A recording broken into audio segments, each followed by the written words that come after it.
சங்கரன்கோவில் நகர்மன்ற தலைவர் தேர்தலில் திமுகவுக்கு அதிமுக கவுன்சிலர்கள் 6 பேர் வாக்களித்தது தற்போது தெரியவந்திருக்கிறது.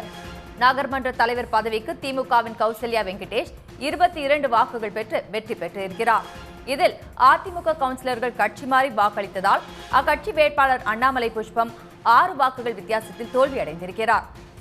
இதுகுறித்து கூடுதல் விவரங்களுடன் இணைகிறார் எமது செய்தியாளர் மணிகண்டன். மணிகண்டன், நீங்க முழு விவரங்களையும் பதிவு செய்யலாம்.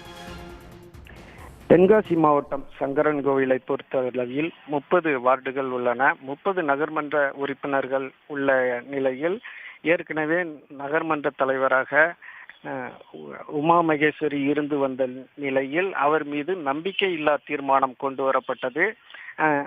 அதற்கு அடுத்து அதனை தொடர்ந்து இன்று நகர்மன்ற தலைவருக்கான வாக்குப்பதிவு நடைபெற்றது.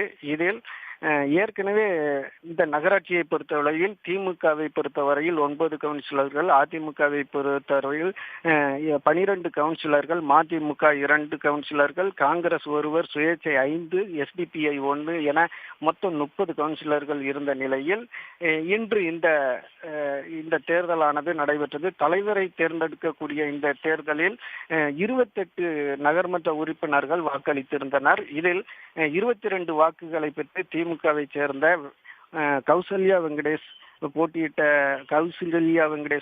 வெற்றி பெற்றுள்ளார். இதற்கு போட்டியாக அதிமுக சார்பில் போட்டியிட்ட அண்ணாமலை புஷ்பம் என்பவர் 6 வாக்குகள் மட்டுமே எடுத்திருந்த நிலையில் ஏற்கனவே அதிமுகவை சேர்ந்த 6 கவுன்சிலர்கள் திமுகவிற்கு வாக்களித்துள்ளது தெரிய வந்துள்ளது. உடனுக்குடன் செய்திகளை தெரிந்து கொள்ள சன் நியூஸ் பெல் ஐகானை கிளிக் பண்ணுங்க.